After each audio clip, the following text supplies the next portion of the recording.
Hello, everyone, and welcome to Torch Sports. This past week, the men's basketball team beat Kentucky in the Sweet 16, but lost to Houston in the Elite Eight. The Lady Vols fell to Texas in Kim Caldwell's first Sweet 16 appearance as head coach, and the Lady Vols softball team upset number 2 Oklahoma in Norman. And on top of all of that, the Tennessee baseball team is still on top of the NCAA as the number 1 team in the country.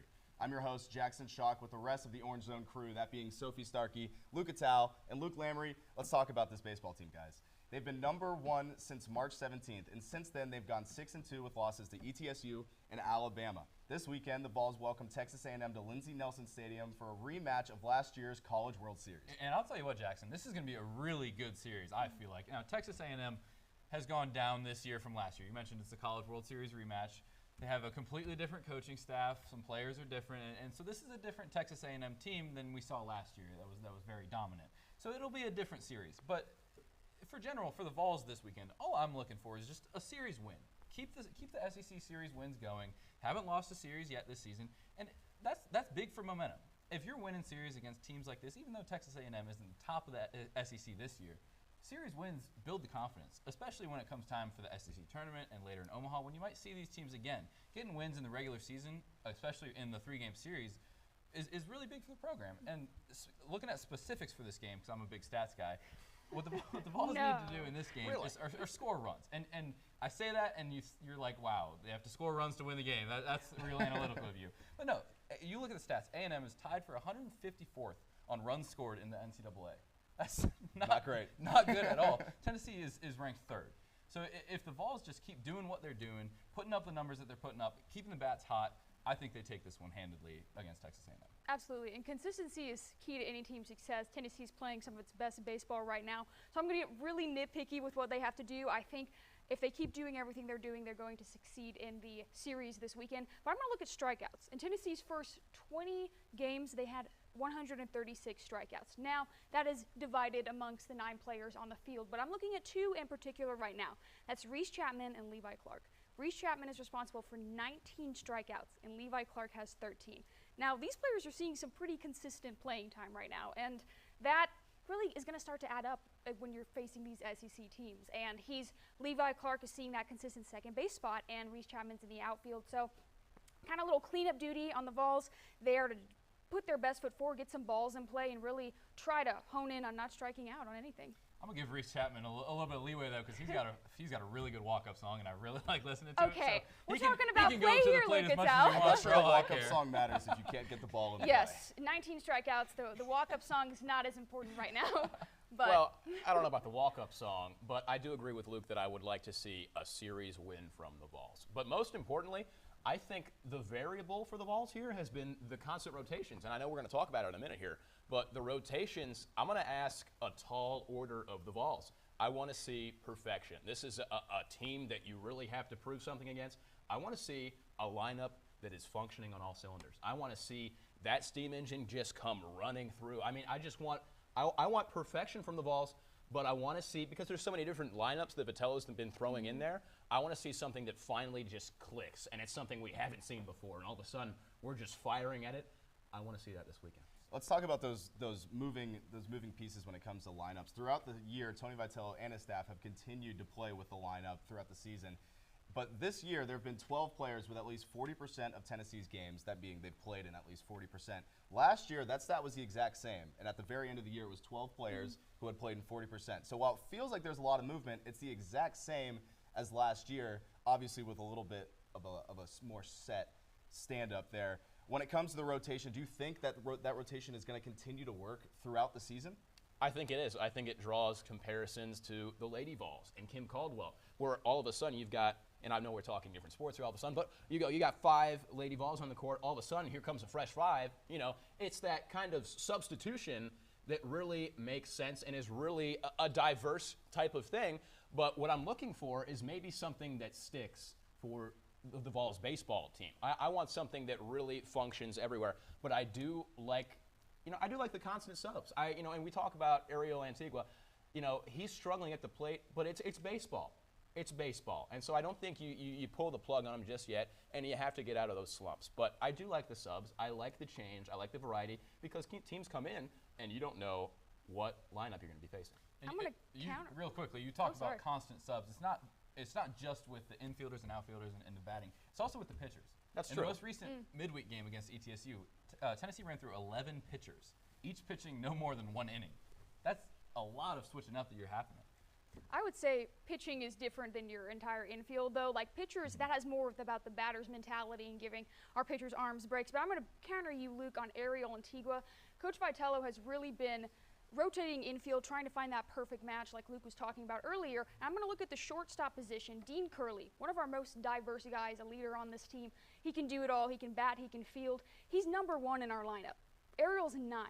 And there's a reason for that. I've watched several games. Ariel is struggling. There's no RBIs. He's one of the fastest guys on the team, without a doubt. But that doesn't matter if you can't put the ball in play and get on one of those bases. And as far as fielding goes, Dean Curley is .985 and Ariel's .975. Both incredible fielders, but Dean is better. So I think seeing Dean at that shortstop position is going to end up taking the balls farther than having Ariel there. He absolutely, if he needs a break, they want to move Dean to third. Dean's great everywhere. That's one of the great parts about having him on this team. But I do think Ariel has been hindering this team a little bit in terms of getting the ball in play. I don't like completely, I'll compromise with you. I don't like completely cutting the plug on Ariel. Because baseball, everybody's going to get into a slump. Everybody is, because it's a mental game, and it's hard, okay? So I don't mind subbing in Curley right there at all, but I'm going to say, let's have Ariel working, because he's got a lot of potential, and he's got a lot of real upside, and I think if we keep working him, if we keep, getting him out of this slump, I think he's going to be a great player on this team. Just one more note about Ariel. He's a tricky situation to deal with as a coach. That's fair. Because fair. He's a fantastic infielder. Absolutely. When he plays the shortstop position, you know he's going to make the plays that he needs to make. But his batting stats aren't there to compete with the rest of the team, and it's tough when you have a team like Tennessee that's their bats are as good as they are. So he's a tricky situation. But the guy that I'm looking at, who I would love to see play a ton this year, and he's played so far this season and in some of the big games, is Manny Marin, freshman out of Florida. He was fantastic in high school, one of the top players in Florida as a shortstop. Vitello's had him at third base this season quite a bit, and I love the energy that Marin brings to this team. I think he's a great fielder. I think he's a good batter. Obviously not the best that he could be, because he just came into college. This is his first year playing college baseball. There's going to be some transitional stuff that's different going from high school to college ball as it is in any sport. But I'm really ready to see him take more of a role on this team coming into the second half of the season when you start having these more tight-knit SEC series, and I'm hoping he steps up a little bit for this team. Now, let's take a step back here. As I mentioned earlier, Tennessee ranked to number 1 right now. Let's get a better idea of how the number 1 ranked teams in the past 5 years, 5 seasons due to COVID, have done based on their ranking now versus how they did in Omaha. Let's take a look at the result that they had. And it seems like there's a little bit of a pattern coming here. UCLA in 2019 did not make it to Omaha. They didn't make it out of the regional. However, Vanderbilt, they did, but they lost in the College World Series final. Next year, Tennessee still may be a little touchy subject because of the Notre Dame loss. They don't make it. LSU the next year, however, does, and they win the whole thing, that being the College World Series. Next season, Arkansas doesn't make it. So it seems like we've got a little bit of a pattern, and as a superstitious person, I can say that I am happy that the Volunteers are on the right side of this pattern. Do you think that the Vols will be able to kind of maintain this level of productivity and really just make it to Omaha and stay consistent? Absolutely. I want to go ahead and address the narrative that Tennessee broke this kind of stereotype last year, that they won the the regular season, the SEC championship, and the national championship. So I don't think there's room to say anymore like, oh, they're number 1 now, so now they're not going to. We already broke that record, so Tennessee can't be nervous about that anymore. But you can say it's anything. You can say it's pitching, it's batting. This is how we're going to make it. The truth is that this team being different from last year's team is how they're going to succeed. Keeping the mindset that the road is now different. It's not going to be the same because it's a different team.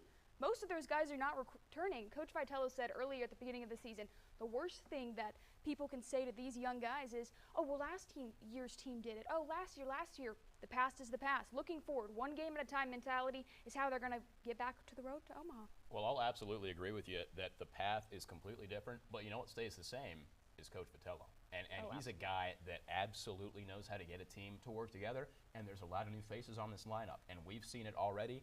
They're working as a cohesive unit. They've got the chemistry. They've got the bonding out there like they had last year when they went to the national championship. I mean, the teamwork and the team bonding on that national championship team was off the charts, okay? And so Vitello, he knows how to do that. And he's here for a reason, and I firmly believe that with that chemistry, with the lineup we have now, with the success that we've had, we can make it back there. I think that's completely true. I think it's total blasphemy if you think this team doesn't have the potential to get to Omaha. Big word. Blasphemy. I like breaking out the dictionary a little bit. But yeah, I have more confidence in this Tennessee team to win an SEC series than any other team in college baseball right now. I think this team has the potential to obviously make it back to Omaha, but win the whole thing again. I think that's not out of the ordinary to say. I think that's a realistic possibility.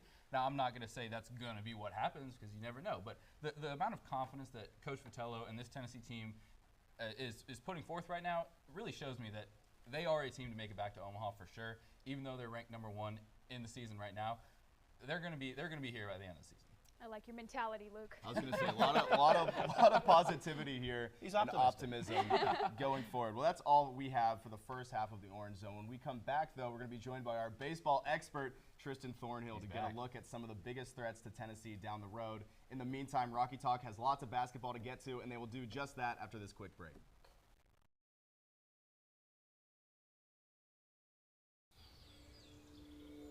Hear that? That's the sound of your life. Perfectly imperfect. But every time you drive after drinking, the music gets drowned out. Your life sounds pretty great. Don't let a buzz ruin it. Buzzed driving is drunk driving. Don't drive buzzed. I don't think that many kids in my son's school even do it. He makes fun of his friend who vapes. He would never try it. She's into soccer. She's on the honor roll. She's just not the type. No way. No way. No way. No way, my kid would never vape. Get your head out of the cloud. Today, nearly 8,000 kids will start vaping, maybe even yours. Learn about the dangers at talkaboutvaping.org. Hi, I'm Ryan Blaney, a third-generation race car driver. And we dedicate a lot of our time to going as fast as possible. But when my grandpa was diagnosed with Alzheimer's, it was a very unexpected bump in the road for us. It's important to notice if older family members are acting differently, experiencing problems with their memory, or having trouble with routine tasks. Early detection of Alzheimer's can give your family time to explore support services, make a plan for the future, and access available treatments. If you or your family are noticing changes, it could be Alzheimer's. Talk about seeing a doctor together. We are the Tennessee Volunteers. People who create connections, push boundaries, do the research that changes lives. We've got world-class academics and championship athletics. To be the best, you gotta learn from the best. And if you wanna lead, you gotta light the way. We've got what it takes. It takes a volunteer.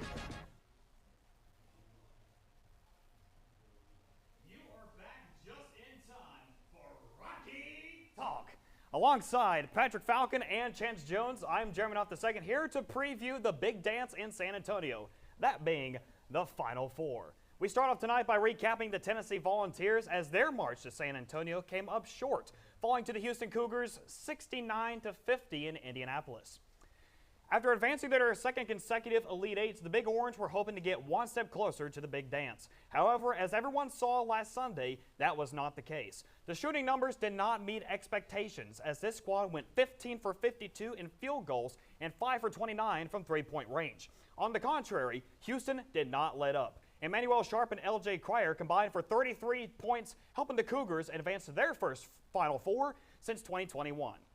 So, if you watch this game from start to finish, you can tell that the Vols did not have a good start from the get-go in Indy. But Houston, on the other hand, they looked unstoppable. So with that being said, what area would you say the Big Orange lacked in this game that really basically changed the whole trajectory of their season? Yeah, I think you said, I think the slow start was kind of what did them in. We scored 15 points in an Elite Eight game of basketball. That's right, yeah. You're not going to win that. There's almost zero chance you win that no matter how good of a defensive team we are. And then once again, we didn't have our identity on offense. Last week, me and Zach talked about at the board. We run through Chaz Lanier shooting threes and Zakai Ziegler being able to penetrate so he can finish, get to the line, and dish out assists. None of those things happened. Chaz Lanier shot 22% and 16.7% from three. Now, his stat line looked okay. He had 17 because he had some free throws at the end. But that's still a horribly inefficient game. That's not going to win you an Elite Eight game. Zakai had 5 points. He shot 11% from the field. That's not going to happen. He had 2 free throws. Neither of them did what they needed to do on offense specifically. We know this offense runs through them. They've been doing it the whole tournament. Chaz had like 29 and 20, and then you put up 17 on horrible efficiency. It's just not going to happen. Yeah, you mentioned that thing about identity. If you don't have a stable identity, know what your team's all about, you don't really have a successful basketball team. So that really played a big factor in Indianapolis. But what do you say, Chance? I mean, you kind of took the words right out of my mouth. It was the shooting, as simple as that. 28.8% shooting from the floor, 5 for 29 from beyond the arc, just over 17%. Chaz Lanier, leading scorer, 4 for 18. He only made 2 of his 13 three-point attempts. No other starter had more than 5 points, which was Zakai Ziegler. So really just relying on Chaz, and he wasn't having a good game. The shots weren't falling. I mean, Houston's defense was unbelievable. They were just taking up every square inch of that floor, and not a lot of help from the bench either. 2 scorers off the bench. Gainey had 17, Dubar with 1. Just not a lot of depth. They really struggled to find offense anywhere, really relying on, Lanier and Gainey to be their guys, and nobody else was able to really step up. I mean, that defense was unbelievable. I don't know, man. That was something else. I agree with the defense, but I think if we played below average, we would have won that game. I mean, even Houston put up 69. It's not like we haven't been scoring over 69. We've been putting up points in the 70s and 80s even throughout the tournament. I mean, if you play even slightly below average that game, you win. Yeah, I do think that certainly had something to do with it. I mean, their defense was strong, forcing tough shots, but even the wide open shots weren't falling. That was really a struggle for everybody. So you just have to find a way to be a complete all-around basketball team. Yeah, in this case, you definitely have to give credit where credit is due. Houston was definitely on fire in that game, and they will be a force to be reckoned with when it comes to the Final Four. But even though this season ended earlier than they had hoped, the Volunteers, the senior class especially, will be one to look back on from this season. And highlighting the group is a young man out of Long Island, New York, Zakai Ziegler. 2025 SEC Defensive Player of the Year, record-breaking 230 assists. He's got plenty more titles to add to his name. But after this March Madness run came to an abrupt end, Ziegler and Coach Rick Barnes had a few words to say and shared a special moment in the post-game press conference. Take a look.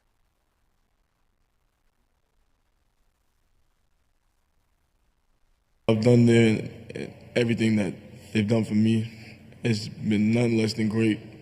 They have absolutely not one thing to hang their head down or be sorry about, because they have truly we have a slogan at Tennessee, give your all for Tennessee. They did that.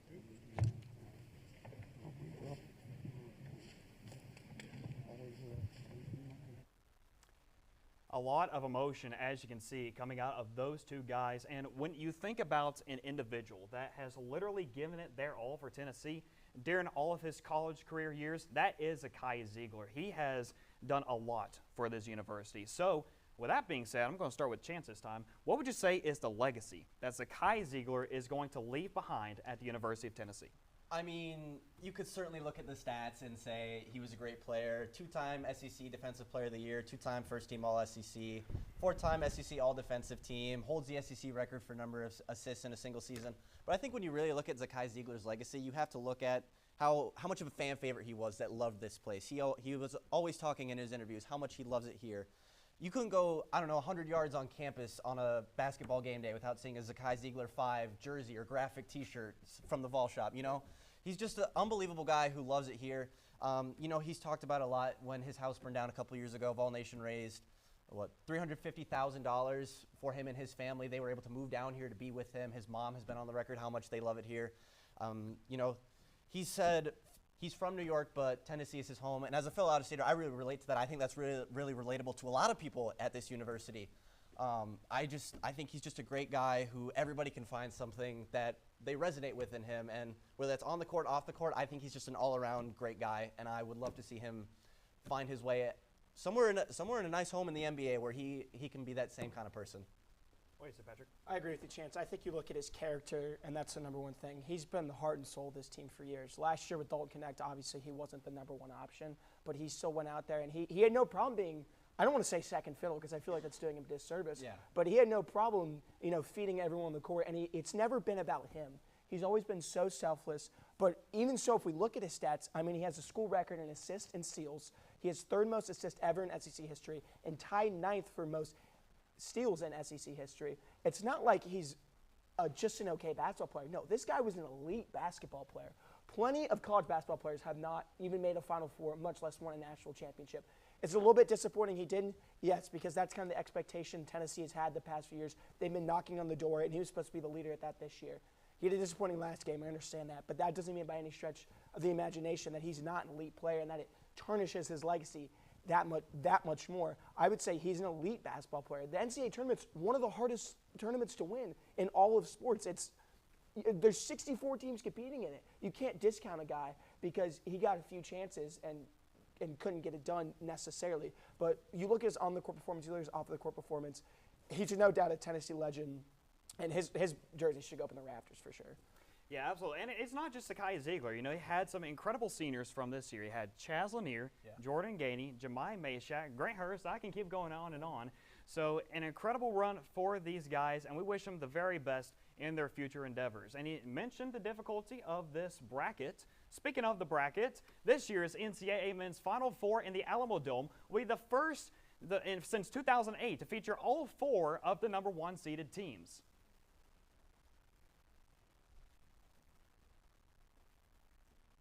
After defeating the Volunteers, the Houston Cougars' next foe will be the ACC champion Duke Blue Devils, which is on a quest for their 6th national championship, with key players Cooper Flagg, Con Kneppel, and Tyrese Proctor scoring 54 of the team's 85 points to steamroll past Alabama.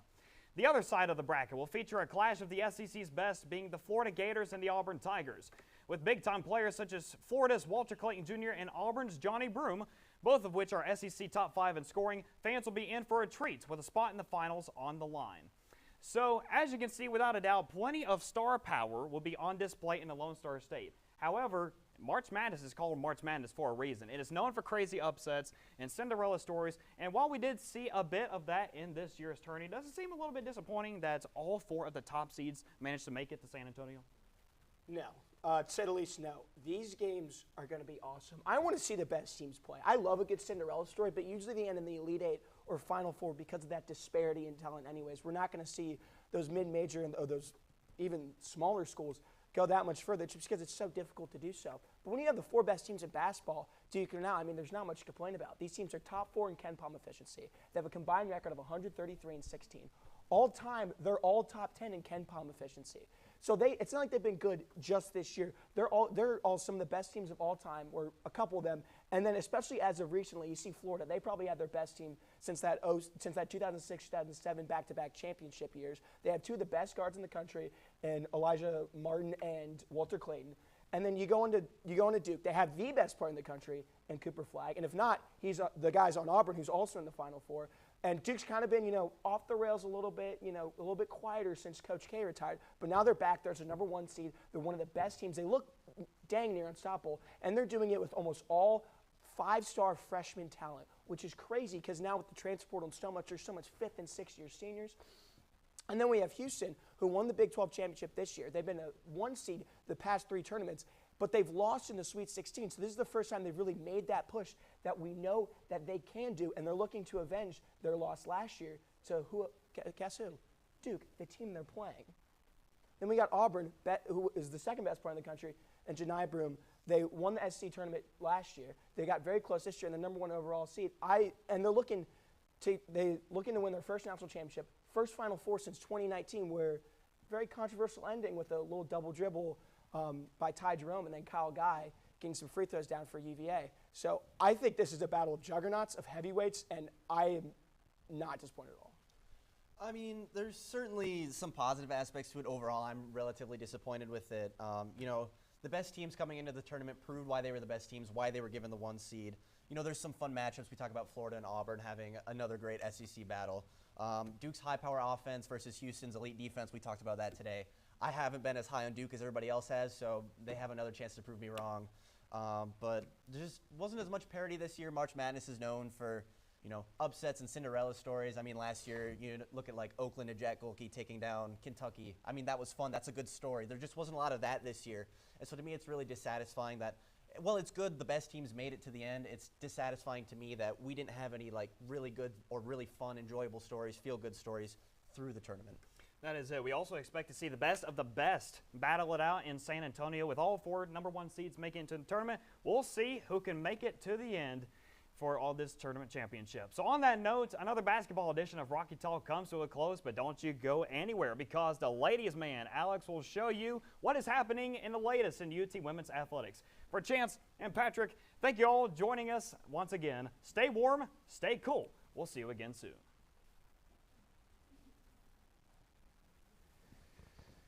Whether it's our stories, the warmth of our laugh, or our family's secret sauce, we all bring something different to the table. So make some space. The power of connection is waiting right outside your comfort zone. Learn how you can help strengthen your community at belongingbeginswithus.org/teamup.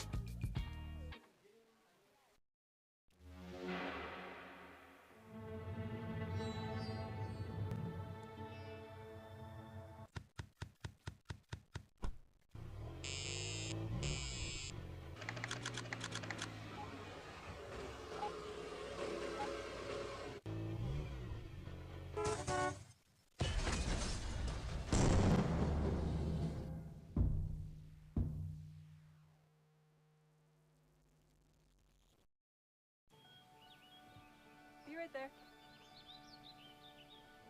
Wait. Use the shovel and bucket of water, remember? Drown, stir, drown, feel. Then make sure it's cool. Where'd you learn that? SmokeyBear.com. Brushed up on some tips before we left. Don't want to start a wildfire, right? Only you can prevent wildfires. We are the Tennessee Volunteers. People who create connections, push boundaries, do the research that changes lives. We've got world-class academics and championship athletics. To be the best, you gotta learn from the best. And if you wanna lead, you gotta light the way. We've got what it takes. It takes a volunteer. Not How do I look? You see it.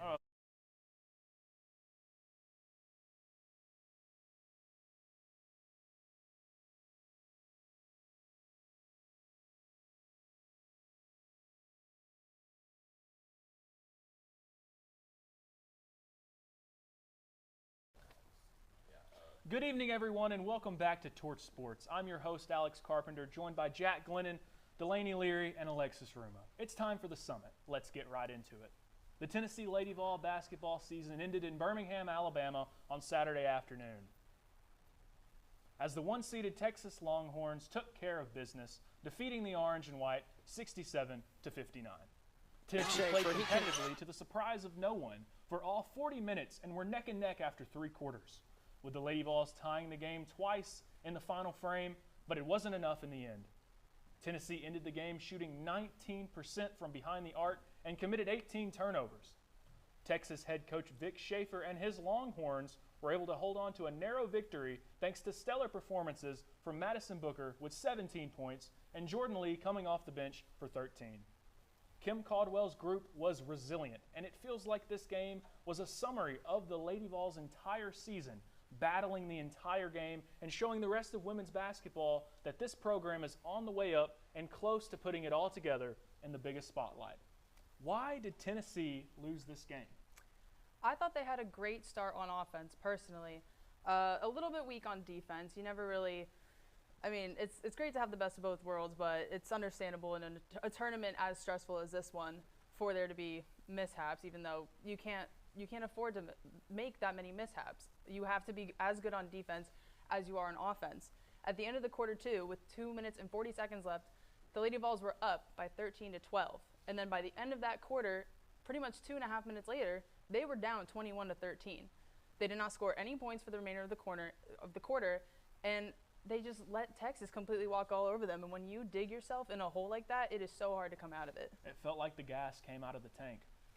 For sure. And you mentioned the Lady Vols not being able to come back, and you see going into the fourth quarter, this was a tied game, 50-50. So it really came down to just whoever scored more in the fourth quarter, which seems so simple, except for the fact that the Lady Vols failed to score any points in the last 3 minutes and 43 seconds. Now, when you're going up against a one seed, an amazing one seed, Texas, who is now on their way to the Final Four, you can't afford that. And as far as what went wrong with the Lady Vols, two key elements that I saw went wrong were free throws and from the three. You mentioned only 19% from the arc.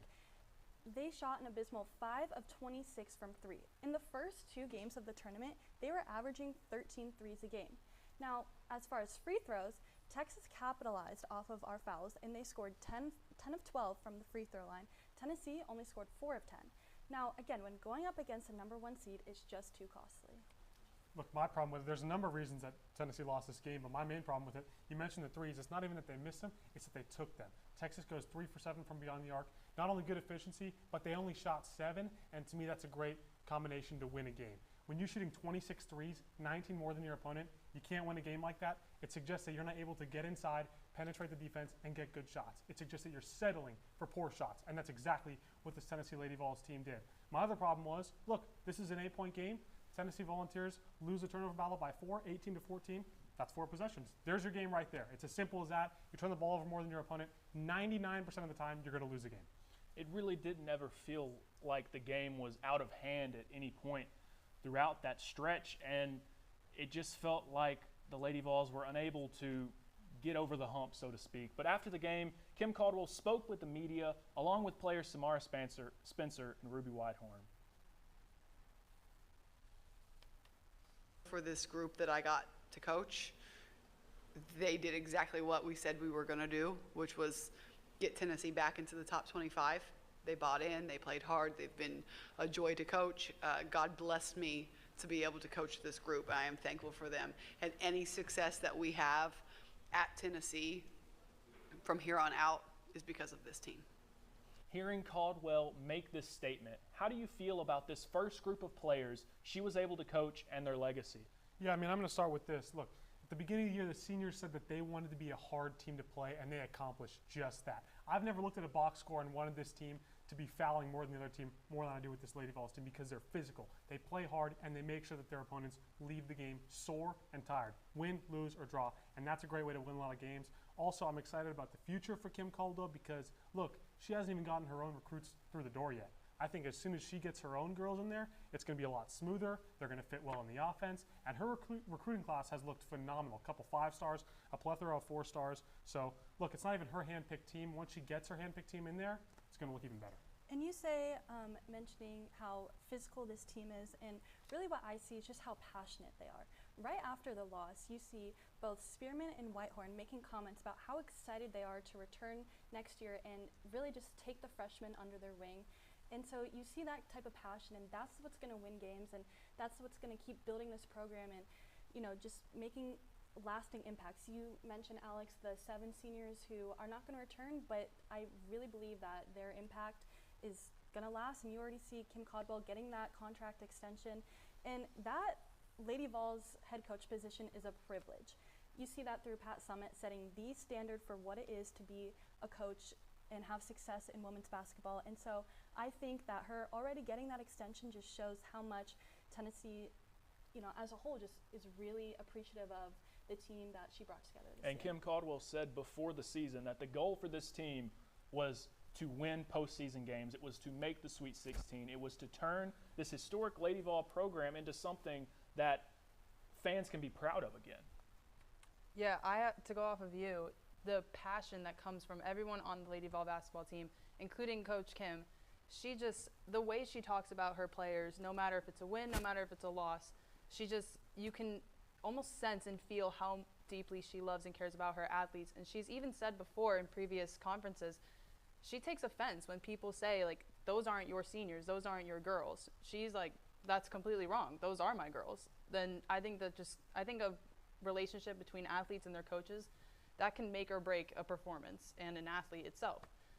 It's just seeing how deeply they care about each other, and I think that is what allows them to get as far as they do. The culture has been set in place, and it has been a great turnaround for the Lady Vol program that has been in turmoil for quite some time.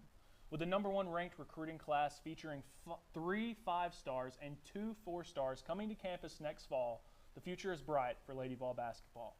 Speaking of bright futures, how about Lady Vol softball going into Norman, Oklahoma and doing the unthinkable by knocking off #2 ranked Oklahoma Sooners?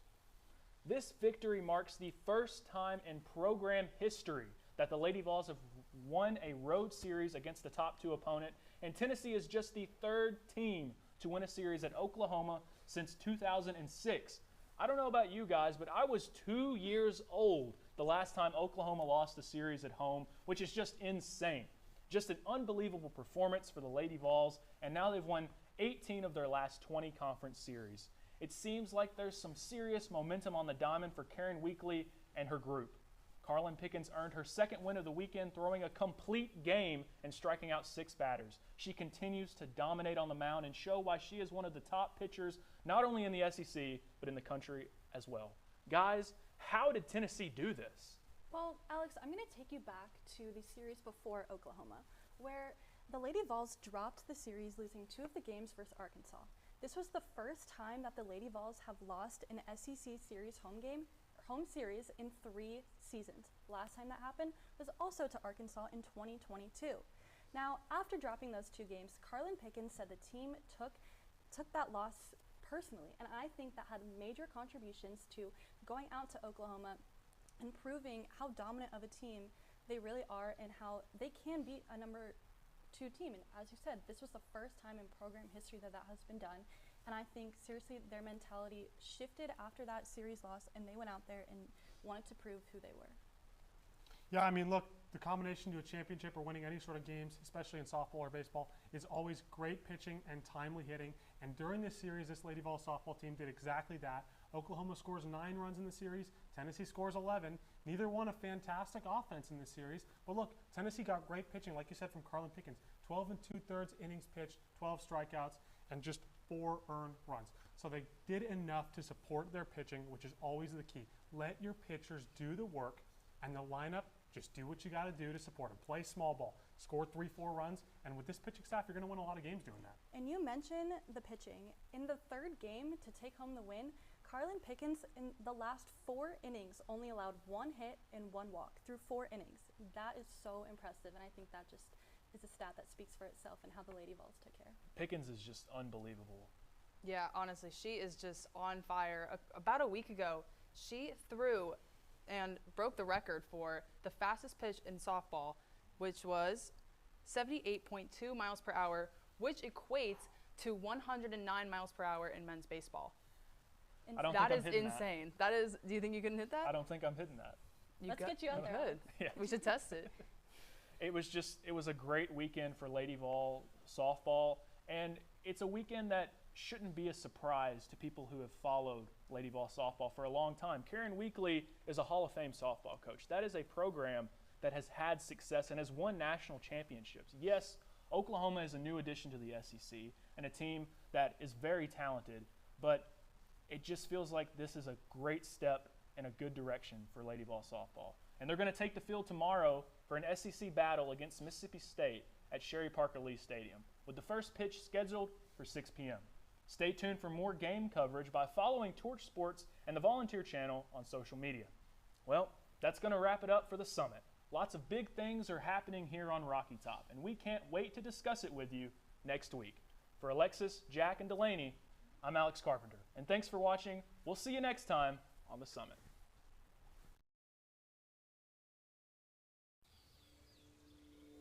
Hear that? That's the sound of your life. Perfectly imperfect.